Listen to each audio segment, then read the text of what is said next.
আমারই ভাতিজা এই মেরেছে। এমন সময় সুন্দর করে ব্যাখ্যাতে আসলো, মুসা আলাইহিস সালাম বিচার করে দিলেন ওই যুবককে সমস্ত সম্পদ থেকে মাহরুম বানিয়ে দিল, বাকি সম্পদগুলো অন্যর মাঝে বিতরণ করে দিলেন। জোরে জোরে বলুন না আল্লাহু আকবার। এই জন্য আমার আল্লাহ ডাক দি দুনিয়ার মানুষ وَاعْلَمُوا أَنَّمَا أَمْوَالُكُمْ وَأَوْلَادُكُمْ فِتْنَةٌ জোরে বলুন আল্লাহু আকবার। আমার আল্লাহ ডাক দিয়ে বলে দুনিয়ার মানুষ আমি আল্লাহ তোমাদেরকে বলে দিচ্ছি দুইটা জিনিস তোমাদের ঈমান পরীক্ষা করবে, দুইটা জিনিসের মাধ্যমে। একটা হলো সম্পদ আর একটা হলো সন্তান। সম্পদ আর সন্তান দুইটা জিনিসের মাধ্যমে পরীক্ষা হবে। এখন বলুন তো দেখি, সম্পদের জন্য আমরা ঈমান পর্যন্ত ছেড়ে দেই, নামাজ নাই মসজিদে আছে না নাই? কথা বলেন না কেন? কথা বলেন। মসজিদে জামাতে লোক পাওয়া যায় না, এখানে এরকম মসজিদের লোক পাওয়া যায় না, কয় কাজের কারণে করতে পারি না। এখন বলেন তো দেখি, শ্রীবাড়ির অধিবাসীদেরকে অনুরোধ করে বলেন তো দেখি ক্ষেতের ফসলের মালিকটাকে, আরো জোরে বলেন। সূরা বাকারার 23 নম্বর আয়াতটা ব্যাখ্যা করে দেখবেন। যদি এই ব্যাখ্যা যদি সঠিকভাবে যদি ব্যাখ্যা করতে পারেন, আল্লাহর কসম করে বলছি কোন ব্যক্তি নামাজ ছেড়ে দিয়া মাঠে কাজ করতে পারে? জোরে বলেন পারে। কারণ সমস্ত কিছুর মালিকটাকে, আরো জোরে বলেন, সে আল্লাহর পক্ষে কাজ করলে রিজিকের ব্যবস্থা আল্লাহই করে দিবে নাকি অন্য কেউ দিবে? বলেন তো দেখি। আপনাদের এলাকা হয়েছিল কিনা জানি না, গত বছর আমাদের এলাকার কথা বলছি, ধান এত বড় বড়, ওই যে মাছ বের হয় না, যেটা বলি আমরা থোর বলি, আপনাদের এলাকায় কি বলে? থোর বলে না? থোর আসতেছে এমন পর্যায়ে, এমন অবস্থায় শিল পড়ে, এখন আমার কাছে ভিডিওটা আছে, শিল পড়ে এতটা করে দিয়েছিল, গাছের পাতা তো কিচ্ছু নাই, ক্ষেতের ধান টান সব শেষ। কৃষকরা হতাশ যে হেরে এবছর তো শেষ। আর একটা পরিবারে, সব পরিবারের লোক চাকরিজীবী না, আর চাকরিজীবী হলেও কৃষক যদি মরে যায় সে কিন্তু চাউল কেনার সম্ভাবনা থাকবে। এর জন্য যারা চাকরিজীবী ভাব নিয়ে চলো, কৃষকের পেটে পাড়া দিয়ে ভাব নাও, এই কৃষকরাই তোমার অন্ন যোগায়। কথা বলেন না কেন? মালিক তো আল্লাহ, কিন্তু পৃথিবীতে কাজকর্ম করায় কৃষকের দ্বারা, অথচ সেই কৃষককে আমরা থুথু দিয়ে বাইরে তাড়া দিই। কথা বলেন না কেন? আরে হাত মুসাফা করে না, যেই হাত দিয়া চাউল তৈরি করে, আবাদ করে, সেই লোকের হাতে হ্যান্ডশিপও করতে চায় না। এমন ভদ্র সিটার আছে না নাই? কথা বলেন। এর জন্য সাবধান হন। কৃষকরা হলো দেশের সবচেয়ে বড় রত্ন। কৃষকের উপর অন্য কেউ হতে পারে? কারণ আল্লাহ সবাইকে কৃষক বানায় না, কারণ প্রত্যেকটা দপ্তরটা আল্লাহর চালানোর দরকার। এই জন্য এক একটা দপ্তরে আল্লাহ এক একটা ধরেনি, কিন্তু কৃষকের দপ্তরে এখনো বাটপারি নাই, ওরা পরিশ্রম করেই টাকা নেয়। কিন্তু যারা ঊর্ধ্বতম যত দপ্তর আছে, প্রত্যেকটা দপ্তরে একবার হুতুম পেঁচা বসে আছে। কথা বলেন, কথা বলেন। একবার হুতুম পেঁচা বসে আছে, দিনের বেলায় চোখে দেখে না, কিন্তু রাতের আঁধারে বহু দূর থেকে দেখে। হুতুম পেঁচার আপনারা কেউ গুলি করে দেখছেন কখনো? গুলি করে দেখছেন কখনো? আমি নিজে গুলি করে দেখছি, ওই চোখ দিয়ে সামনে থেকে কখনো গুলি লাগানো যায় না, এত ওর চোখের স্পিড, ও খালি ঘোরে এরকম করে। আমরা বহু পরীক্ষা করছি। এর জন্য বাংলাদেশের প্রত্যেকটা দপ্তরে হুতুম পেঁচা বসে আছে। এর জন্য সাবধান হয়, যারা কৃষক তাদেরকে আগে মূল্যায়ন করতে হবে। কিন্তু কৃষক বাবাজিকে বলছি, আপনারা মসজিদ ছাড়বেন না, কারণ রাসূল বলছে দরিদ্র লোক 500 বছর আগে আল্লাহর জান্নাতে যা থাকবে।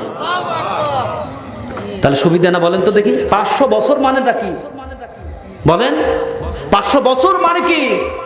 আপনি যদি হিসাব করতে দেওয়া যায়, আপনি মনে হয় 1 মাস লাগাইলে 500 বছর হিসেবে দিতে পারবেন না। অথচ 500 বছর আগে আল্লাহর জান্নাতে গরিবের দলটা বসে থাকবে। সুবহানাল্লাহ জোরে বলে। এই জন্য যখনই কাজ করবেন, নামাজের আজান হবে, দেখবেন আজান হইলো, আজান হওয়ার পরে 15 মিনিট আছে কি 20 মিনিট আছে, আপনি দরকার হয় 2 মিনিট আগে বা 5 মিনিট আগে ক্ষেত থেকে বের হন, বের হয়ে ওযু করে আপনি নামাজ পড়েন। মসজিদে আসতে পারলেন না, যেখানে কাজ করলেন সেখানে দাঁড়িয়ে, পাশে একটা শুকনো জায়গা পেলেন, সুন্দর করে নামাজে দাঁড়িয়ে গেলেন, নামাজ পড়বেন। আল্লাহর কসম করে বলছি, আপনার কাজের যেই ঘাটতি হয়েছে ওই ঘাটতি আল্লাহ আপনার পূরণ করে দিবে।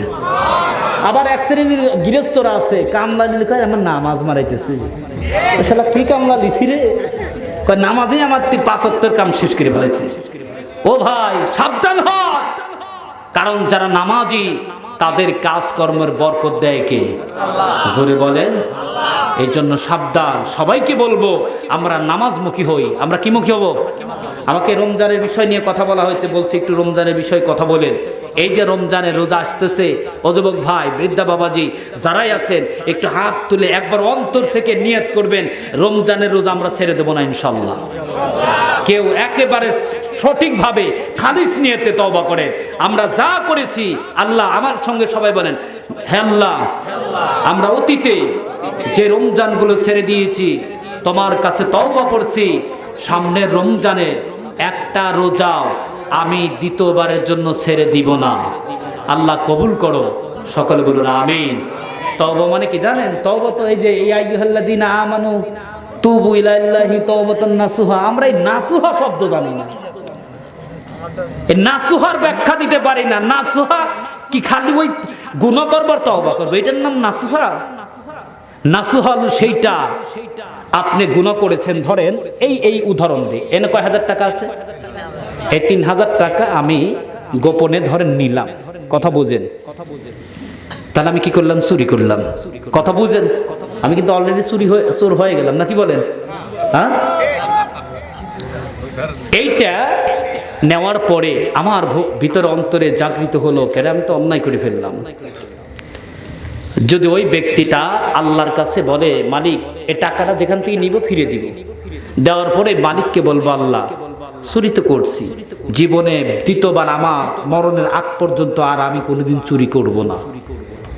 আল্লাহ পাক বললেন, এটাই হলো নাসুহা, আর এটাই হলো আসল তওবা। আপনি আজকে মেয়ে এক নজর দেখলেন, একটু পর আল্লাহ ভুল করেছি মাফ করে দেয়, আর একবার যারা মেয়েটি দিতে কয় এটা ওইটা দেখে নেই, আবার ঘুরে না তওবা করলাম, আবার বাড়িতে যা নামাজের সময় কয় আল্লাহ বড় পাপিষ্ট, আল্লাহ মাফ করে দাও আল্লাহ। আবার নামাজ থেকে বের হয়ে একজন হাঁটতেছে, আবার দেখছে যে না এটা করি, এবার এটা দেখি, আবার দেখতেছেন, এটার নাম নাসিহা না। এর জন্য তওবা এমন একটা জিনিস, যে তওবা করবেন ওই অপরাধ যেন দ্বিতীয়বার আপনার লাইফে যেন না হয়। আল্লাহ পাক বলছে, এমন তওবা আমি চ্যালেঞ্জ করে বলবো, ওই তওবা আমি আল্লাহ কবুল করে নিব। সূরা নিসা, সূরার নাম কি? আয়াত নম্বর 17, আয়াত নম্বর 18। তওবার বিষয় কোনো একটা দিন আবার যদি সুযোগ হয় আলোচনা করব, বিশাল কিছু। কেমন তওবা পড়লে কি হয় আল্লাহ একবার স্পষ্ট ভাষায় বয়ান করে দিয়েছে। এর জন্য আল্লাহ পাক আমাদের সকলকে কবুল করে, সকলে বলুন আমিন। তাহলে যুবক কয়টা ভাগে বিভক্ত করেছে? এক ভাগ নিজে ব্যয় করত, এক ভাগ মায়ের জন্য, আর এক ভাগ কি করত? আল্লাহর পথে দান করত। এখনকার যুবকরা সংসার তো পৃথক লাফায়া করে, তারপরে মায়ের ভাব তো দূরের কথা, মারে এক টুকরো খাবারও দিতে চায় না। কথা বলেন, কথা বলেন। আল্লাহর কসম করে বলছি, যেই সন্তানের কপালে মায়ের দোয়া নাই, সেই সন্তান কোনোদিন সফলতা হতে পারে বহুলো। হুজুর দোয়া করেন, আমার বাপ মরে গেছে, জীবনে খেদমত করেন। আরে বাট পার, তুই কি করছিস? আসল তোর বাবা ছিল, আসল তোর মা ছিল, সে মায়ের খেদমত না করে তুই আজকে হুজুরের কাছে এসে মুড়ি ধর জন্য। এই যে কাল পরশু মনে হয় 2 দিন ওই যে আমার বাদাল বাড়ি বলে না, নাম শুনছেন কি কখনো? নাম প্রচার করাটা তো আবার কেউ আবার এর মধ্যে থেকে আবার ভক্ত হয়ে যাবেনি। আজকে আসতে গেলে দেখি গরু দাঁড় করা হয়েছে, মানে গরু দান করছে। কথা বলেন নাই? গরু দান করছে। আল্লাহর কসম, কোন মাজারে যদি কোনো কিছু দান করেন, আল্লাহর সাথে শিরিক করা, দান করা, তার মধ্যে কোনো পার্থক্য নাই। আমরা চাইবো কার কাছে? জোরে বলেন বাবাজি। খেয়াল করবেন, যুবকটাই কাজ করার কারণে আল্লাহ তাকে একটা বিশাল একটা গাভীর সম পরিমাণ স্বর্ণের মালিক বানিয়ে দিল। এখন বলুন, মসার কওমের চাইতে আখিরি জামানার নবীর উম্মতের দাম বেশি না কম? আর জোরে বলেন। এই জন্য দেখবো এই মসজিদের জন্য 10,000, 5,000, 2,000, 3,000 যে যেমনি পারে, দেখবো কোন ব্যক্তি আছেন অন্তরটা খুলে দোয়া করে যাব, আল্লাহ পাক যেন আমাদের সকলকে হক্কানি মুত্তাকি হিসেবে কবুল করে। সকলে বলুন আমিন। লা ইলাহা দাও, ওখান থেকে দাও, ওখান থেকে দাও। ইতিম আব্বা মারা গেছে, কোথায় যাবেন?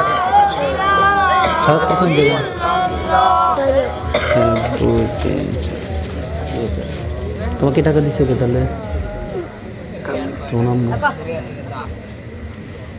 দেখেন এতিম ছেলে 800 টাকা তার মা পাঠিয়ে দিয়েছে।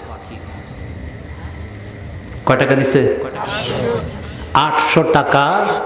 500 দিছে ওর ছেলের জন্য, আর 300 দুইটা মেয়ে দিছে। ও যাই হোক, তাহলে 500 ছেলে ওর মা ছেলের জন্য দিছে। 500 তো কম না রে ভাই, একটা এতিম পরিবারে 500 কিন্তু অনেক কিছু। 500টা টাকা দিয়েছে, আর অন্য দুইজন যুবকের কাছে যখন আসলো, যুবককে বলল, আরে যুবক, তোমার যেই গাবি, তুমি যেই গাবিটা লালন পালন করছো রে যুবক, আমি এই যুবক। আর জোরে বলেন আল্লাহু আকবার।